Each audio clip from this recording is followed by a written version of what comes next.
This video is part of the Microsoft Virtual Academy. Welcome to the System Center Configuration Manager 2012 Deployment and Infrastructure Technical Overview.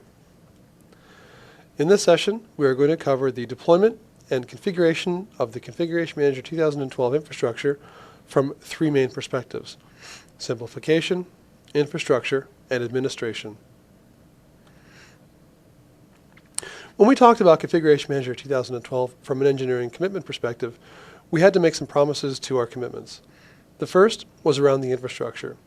We had to begin with modernizing our infrastructure and modernizing the architecture that supports that infrastructure to ensure that we were actually improving the way things were done, the efficiency they were using, and the reductions we could achieve in things like bandwidth or administrative involvement. This is broken down into a few main areas. The first is around minimizing infrastructure for remote locations. We've had more and more feedback and data from organizations that tell us they don't want to place infrastructure in locations across large WAN or small WAN links or placing hardware in remote locations. So providing an ability to reduce, remove, or consolidate that infrastructure and utilize other technologies, for example branch cache, was a main goal for us. Part of this included the consolidation of infrastructure for primary sites. And when we talk about comparing Config Manager 2012 to Config Manager 07, this is mainly focused on providing an ability for an organization to flatten their hierarchy or simplify or consolidate their infrastructure and their site roles. Part of modernizing architecture is also improving scalability and improving data latency for the organization. We have now a central administration site role that sits at the very top that is simply there for administration and reporting. Other work, like policy distribution, package replication, etc., is distributed to the primaries as much as possible based on how your organization may be set up. Things like file processing still occur once at primary site, and then replication is used to reach other sites. So there's no more reprocessing at each site in the hierarchy, reducing bandwidth and cycles at the server locations. System-generated data, hardware inventory example, and status can be configured to flow to the central administration site hierarchy directly, as opposed to in the past how they would flow through and trickle upstream. An additional promise we made for the infrastructure was also to be trustworthy. This means that interactions with SQL DBAs are consistent with Config Manager 07, and improving our relationships to SQL services is going to improve the ways we distribute, replicate, schedule, troubleshoot, and maintain the data replication around the network.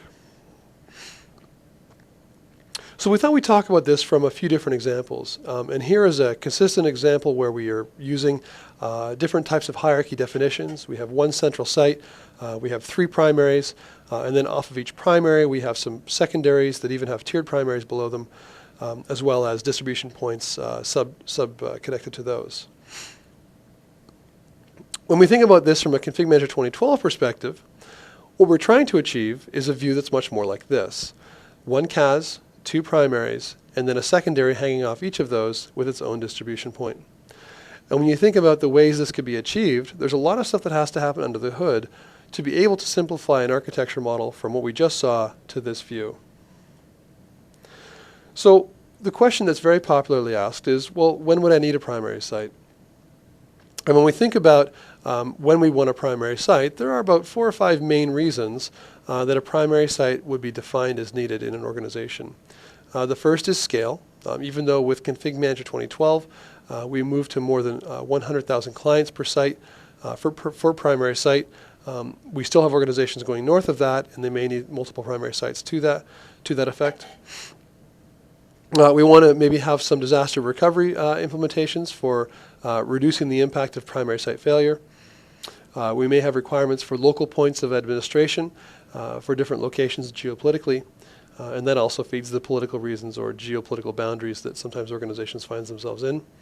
And then also content regulation, content management, content replication are ways, primarily focused around content that we could see the need for primary sites. Things that have gone away: decentralized admin, data segmentation, client settings, language, and then content routing across deep multi-tiered hierarchies. are all ways in the past we had multi-tiered primary sites, but we now have an ability to centralize those, and we've checked off each of those with new feature and capability to allow organizations to flatten their organization's hierarchy for some very basic reasons. So when would you need a secondary site? So we just talked about primary sites. What about secondary sites? Because they're still a major part of the infrastructure's requirements. Managing upward flowing WAN traffic, or tiering content routing for deep network topologies, or you don't have any local administration, are three kind of primary things that we would see requirements for a distribution point to be placed at, or a secondary site to be placed at a location. When would you need a local distribution point to go with that? Well, when we talk about things like background intelligent transfer service, that may not be enough in some cases to be efficient across the WAN. So a distribution point location on the other side of the WAN could assist in managing or reducing the network traffic. If you were doing remote operating system deployment and you wanted to do multicasting, multicasting is not something that you'd want to send across the WAN, so a local DP would do that. And then similar, another service that is delivered across the wire to each individual node will be application virtualization streaming, which is something we do off of our distribution point. But if you're going to do that locally, which is only one of the two ways that V can be delivered, the other is download execute. But for streaming, you'd want to put a local DP. So when don't I need a local DP? Well, BITS provides enough control for WAN traffic. So if BITS as a client service, we build on top of the Windows BITS technology in the network stack. If BITS is helping enough across the WAN, a local DP would not be employed or recommended. And the second one that's very important to consider is something called branch cache. If branch cache is deployed with distribution points running on server await R2, or clients running compatible OSs, Vista SP2 and above with a KB and Windows 7, branch cache can significantly reduce, in either its hosted or distributed models, the network traffic incurred with our client-server relationships. So let's talk about distribution points for a moment. We've now referred in Config Manager 2012 to what's called one distribution point type. In the past, this was a collection of server roles in the hierarchy in Config Manager 07. It is now one distribution point type. The distribution point type can be deployed on both client and server. It can be deployed on Windows Vista Client SP2 and later, including Windows 7. And on the server side, we can deploy to Windows Server 2003 Service Pack 2 and later, including Server 08 and Server 08 R2. This distribution point has the ability to configure throttling and scheduling. You can see on the right side we actually have a scheduling tab that allows us to say what are peak and non-peak times of the day and when do we want to allow replication to be used or received or delivered from and to a distribution point. We can specify drives for content storage. We use the IIS feature. It's required on the DP. This assists us with things like our software catalog. And we can coexist on secondary site servers or being remotely connected to them to assist in architecture. Content pre-staging. Content pre-staging is consistently something we have improved since Config Manager 07. We had something called a courier sender, which allows for pre-staging at a site server, all content type. That was introduced in Config Manager 07. We now have something called the package preload on site, which allows for pre-staging at a site server for classic packages, like think about like your toolkit stuff. We can do things like manual pre-staging, where we can manually copy packages to a branch DP point, basically a push. And we can also export content. This allows us for the pre-staging of content on a DP, which was introduced in the first versions of Config Manager 2012 Beta 1. New in Config Manager 2012, so building on top of the Config Manager 07 stuff, is a feature that can preload on a site server or a DP all package types, content library, package shares. We register package availability with that site server so we know about it and it's now available and can be referenced through the MP and the client as a source of location. The pre-staged content is still compressed, so we're going to benefit from that kind of optimization. And it's a single action to load multiple pre-staged content files. And there's a command line we run for pre-staging that content file to that location. That basically does the uncompression for us. We also have an ability to provide conflict detection to ensure the latest package versions are at those distribution points. This becomes very commonly a challenge in organizations that are managing package versioning, in addition to going through repackaging of applications as they get patched and updated.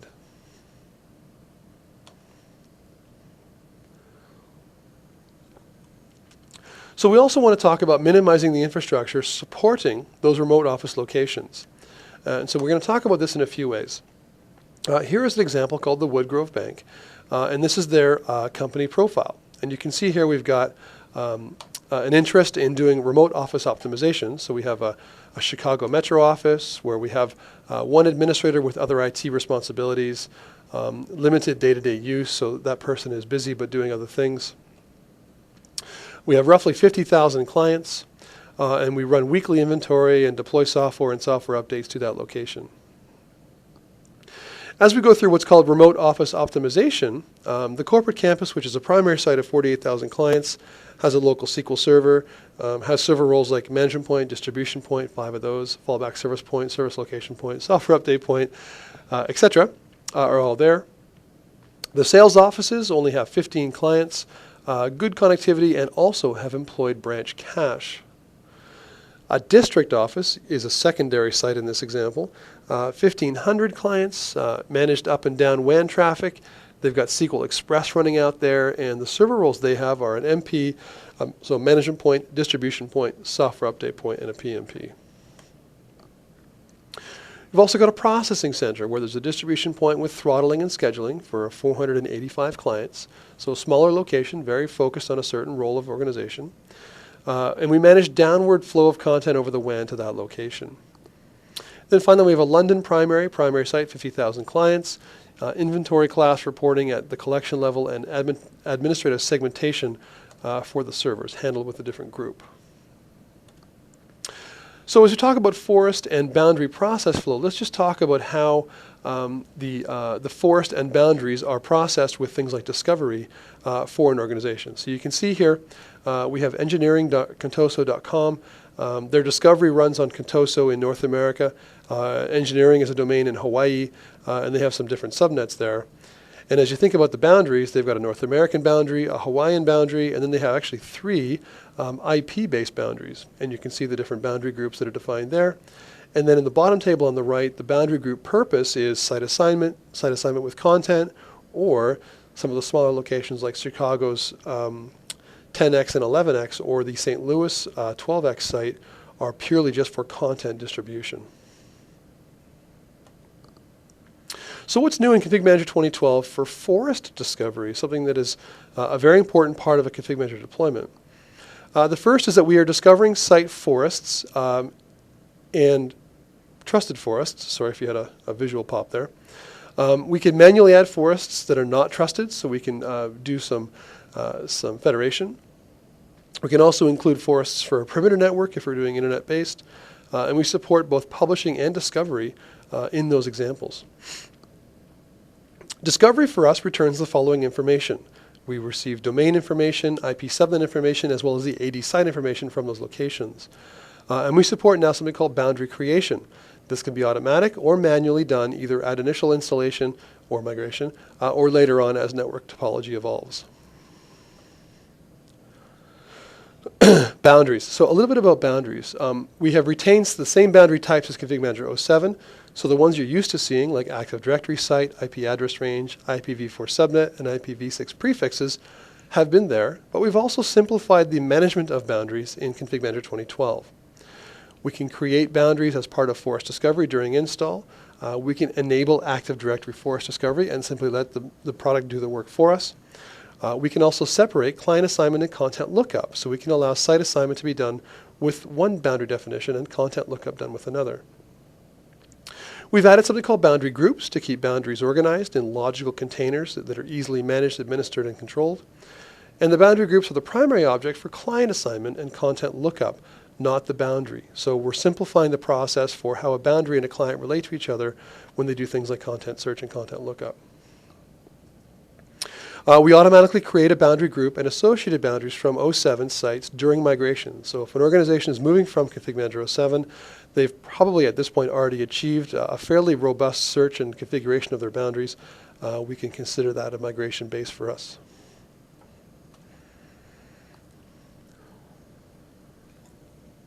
So with the new server role in Config Manager 2012 called the Central Administration Site, or the CAS, a common question people get asked is, when do they need a CAS? Well, a couple of main reasons. One is there is more than one primary site in a single hierarchy. You would want to have a CAS above that. And secondly, if you wanted to offload reporting and administration from a primary site into a more administrative-focused environment or central group.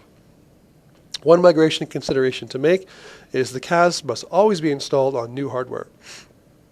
This is a new server role for Config Manager 2012.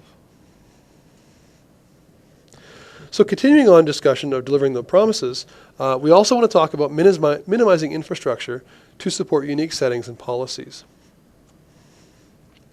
Going back to our Woodgrove example, Woodgrove's now growing, their company profile's changed, and we want to assist them in minimizing their infrastructure. We have a headquarter in Chicago, we have a subsidiary in London. In Chicago, we have 2 to 4 administrators with other IT responsibilities, and they're limited in their day-to-day use of our product. We have 125,000 clients in that location, and again, there is weekly inventory, and we deploy software and software updates to that location and the 125,000 client list.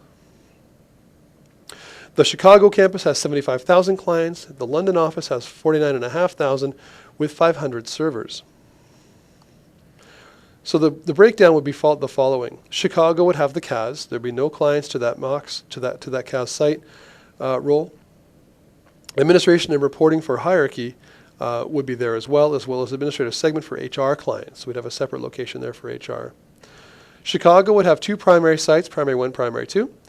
Primary site 1 would be 25,000 clients, have local SQL, have an HR collection-based settings and remote control enabled. Primary site 2 would be similar but a little bigger in site for clients, local SQL, and an engineering collection-based settings for power control.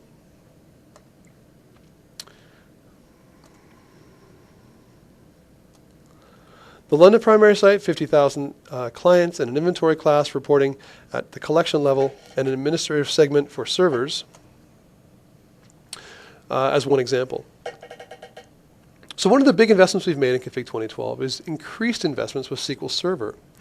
And one of the things we wanted to ensure is that we were increasing our trustworthiness by becoming more dependent, more reliant on the SQL technology that's known to be the industry leader in content replication, content management.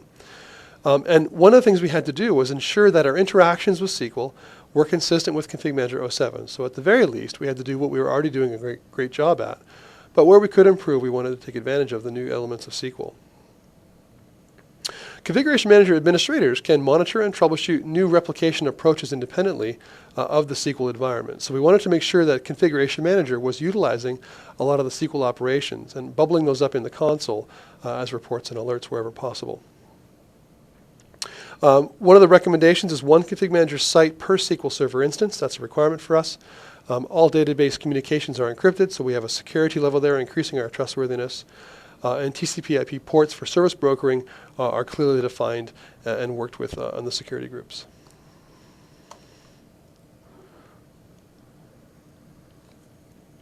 So an important thing to talk about, in addition to talking about distribution points, site hierarchies, and SQL, is replication.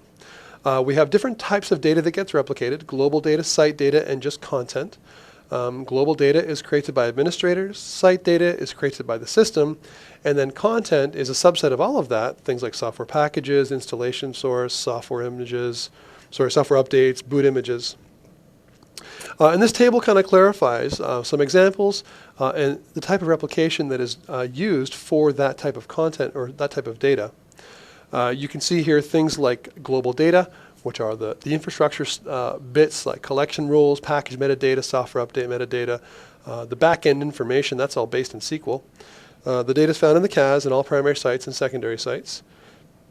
For the site data, the stuff that's created by the system, these are collection members, hardware inventory, alerts, console alerts, etc. Again, that still lives in SQL and lives in the CAS and the originating primary site. In the content, like I mentioned, is our software package source, the updates, the images, that's all file-based.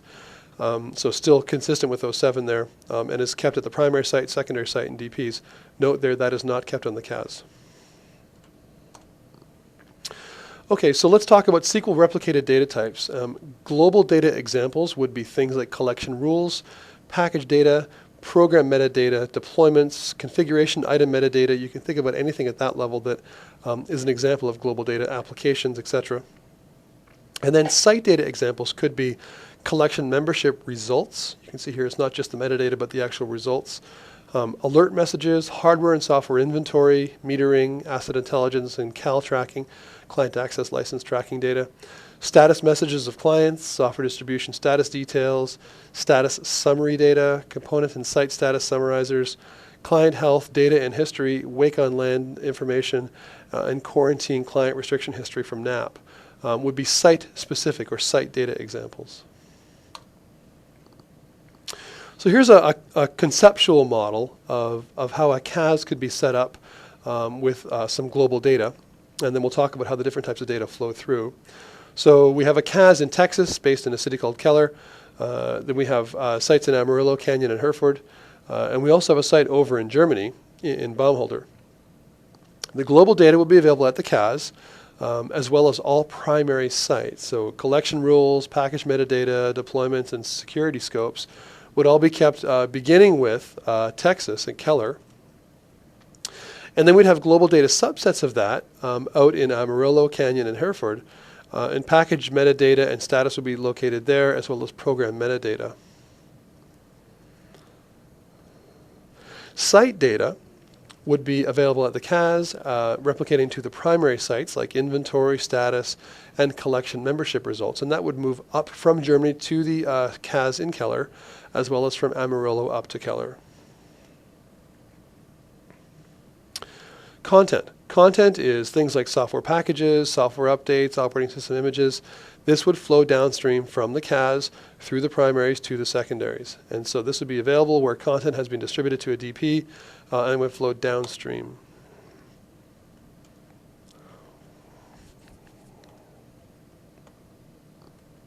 So client settings is also a major important part of our infrastructure improvements. It's the easiest step to infrastructure reduction is to stop using primary sites for different client settings. This is one of the most common reasons why organizations would have multi-tiered primary sites would be to simply achieve different client agent settings for their hardware software inventory, etc. The main reason for that is because in Config Manager 07, client agent settings, hardware inventory polling, for example, was set at the site level. So by moving that to a different level of filtering, for example at the collection level, we can reduce the need for multi-tiered primary sites. Client settings and collection assignment. So collections are global data. In Config Manager 07, a collection created at a primary site could only affect resources at or downstream from that site. In 12, collections are now globally evaluated at all sites because there may be replication or relationships that are defined across different locations for that collection membership role. Clients from any site can be members and receive targeted deployments from any other collection that they have a relationship to. That could be upstream or downstream. Change focuses from site-centric administration to client-centric administration to ensure that better efficiencies are gained through this new collection relationship model. And don't forget, global data, collection rules and counts, and site data is collection membership. Hardware inventory, very simplified. Forget about the def mofs. Browsing WMI namespaces to select the classes you need. We're now backward compatible. We can import those MOF files, but hardware inventory has significantly improved overall from 07 to Config Manager 2012. We use client settings to configure inventory class. And you can see the defaults are computer system, memory, proc, profile. And then building on that, server settings, services, the NT event logs are all part of this. On the laptops, for example, battery, PCM-SAE controllers are all major parts of that hardware inventory information that flows up in content. So a major way we've achieved this is something called role-based administration. And one of the biggest ways we can simplify the flattening of a hierarchy is to provide a security model in console that allows organizations to say that a certain user has a certain business role and they can only see what's relevant to them to do their job.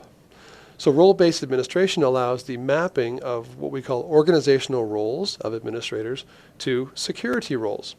We apply security templates to those security roles, so as a user is created as a relationship between one of those roles, they begin to see a filtered console example of what they can do. This is a hierarchy-wide security management from one single console. This is global data, so we don't have to worry about local sites and tiering of primaries and secondaries, but we're simply removing the console clutter and only showing what's relevant to that user. So administrative segmentation is broken down into a few key terms. Security roles. These are used to define the scope of control. So what types of objects can I see and what can I do to them?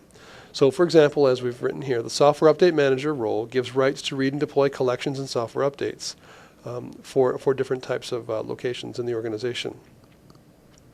In addition to security role, we have something called security scope. So which instances of classes can I see and interact with?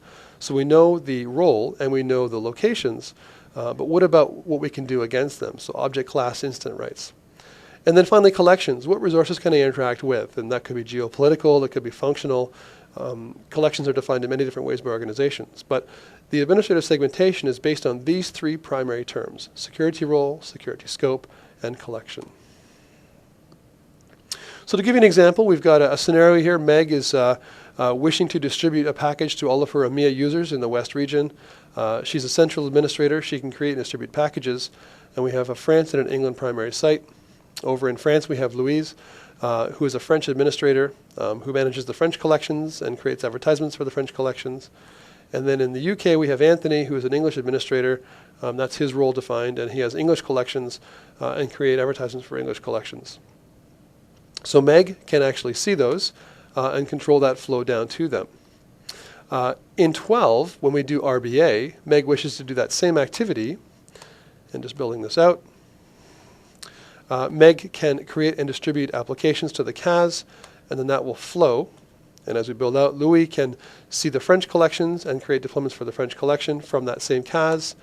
And also, Anthony can do the same thing, but only for the English collection locations. Collection limiting. So Meg gives Louis permissions to the French systems, and you can see the cascading effect, all systems down into French systems, down to French desktops. Louis can read the French systems, and all collections limited to the French systems relationship rules, but Louis cannot see all the systems and English systems because they're not part of his scope of control. Louis has full control to modify and delete French desktops, so he has been locally empowered to create and remove systems from collection relationships. And Louis can create new collections that are limited to French desktops or French systems in order for Louis to do his job locally in France. Collection limiting. So every collection is limited by another. And you think about a downstream and upstream relationship here. Assigning a collection to an administrator automatically assigns all limited collections. Ship with 2 read-only root collections. That's out of the box when you do the install. All systems and all user and user groups. We do provide the templates though for RBA, and we'll show you those in a minute. So I'm here in my server console, and you can see I'm in my new administrative console for Config Manager 07. And there's a couple of things I want to show you here. If I expand my security and permissions navigation under the administrative node, you can see I have something called administrative users, security roles, security scopes, certificates, and accounts. These are all linked from the home page inside the console, and I can also just browse them on the left side. So you can see here I have 3 administrative users defined. I have an administrator that I am right now currently on the console as. I have Patrick Patch, who is a software update manager. I have Randy Remote, who is a remote tools operator, and they have specific security roles that they are members of. Talking about security roles, here is the list of default security roles that you get out of the box with Config Manager 2012.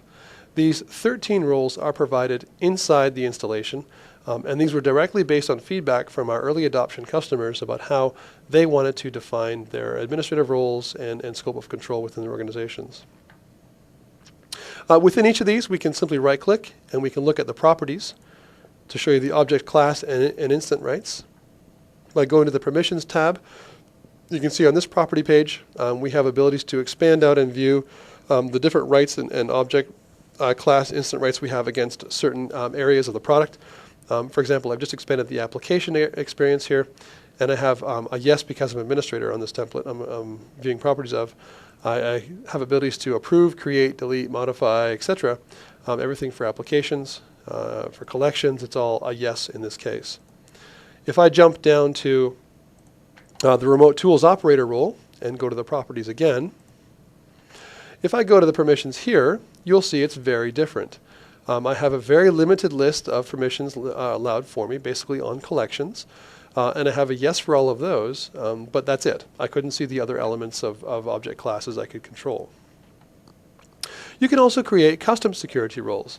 By importing or creating your own, you can define other boundaries like geopolitical or collections of roles, because there may be organizations that have administrators in some locations that are using multiple collections of different types of daily administrative roles. So how does this translate into a user experience? So if I'm just going to minimize my console here, and I'm going to launch my console in a different context. So I'm going to run as a different user, and I'm going to launch my console as Patrick. And don't forget Patrick was Patrick Patch. This is a software updates administrator role. And as this console launches in Patrick's context, you'll see a slightly different example. If I go to my software library, you can see I can only view the software updates. Applications and operating systems are not available to me. In the monitoring navigation, I can still see quite a bit of navigation there because of my needs to view client status, view site hierarchy, view reporting. And under assets and compliance, well, as this remote tools operator, I'll be deploying against different types of collections. I can see those all listed there. Well, let's try a different console, and I'll just try a different login here. And I'll log in as Randy. And Randy is a remote tools operator. Randy will have a different console experience again, and this time you'll see a different navigation that's even more minimized. Right away, you can see on the left side, we don't have all the navigation experiences available to us. All that Randy can see is the monitoring and assets and compliance navigation. And so under monitoring, even there's a subset.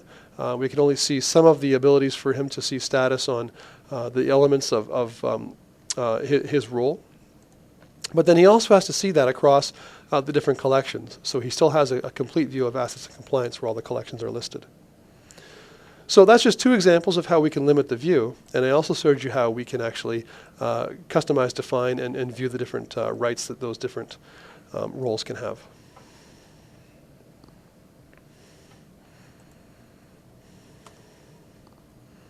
Okay. So as we deliver on the promise from Config Manager 2007 to 2012, there's some other elements we wanted to ensure we were focusing heavily on. As we talked about scalability and data latency improvements in 07, we had a central primary processing all data from all child sites.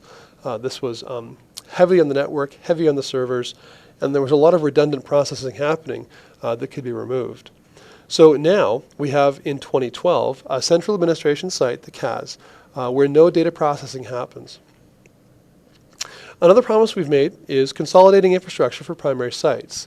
In Config Manager 07, we had separate or tiered primary sites for different types of capabilities.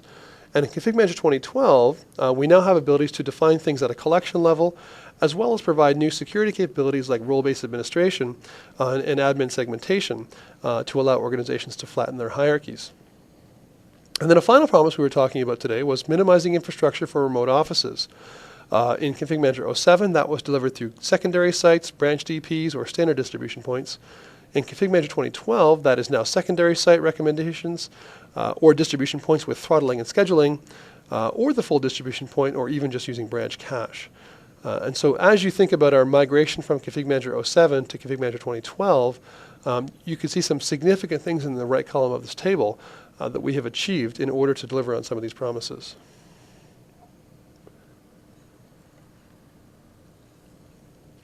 So let's talk a little bit about migration. There were 5 main areas that we want to talk about here when we talk about the migration of Config Manager 07 environments to Config Manager 2012. The first is assisting with the migration of objects. Also, assisting with the migration of clients. We don't want to throttle the network while we do this. and we want to reuse 64-bit hardware wherever possible. Through all of this, we want to flatten the hierarchy.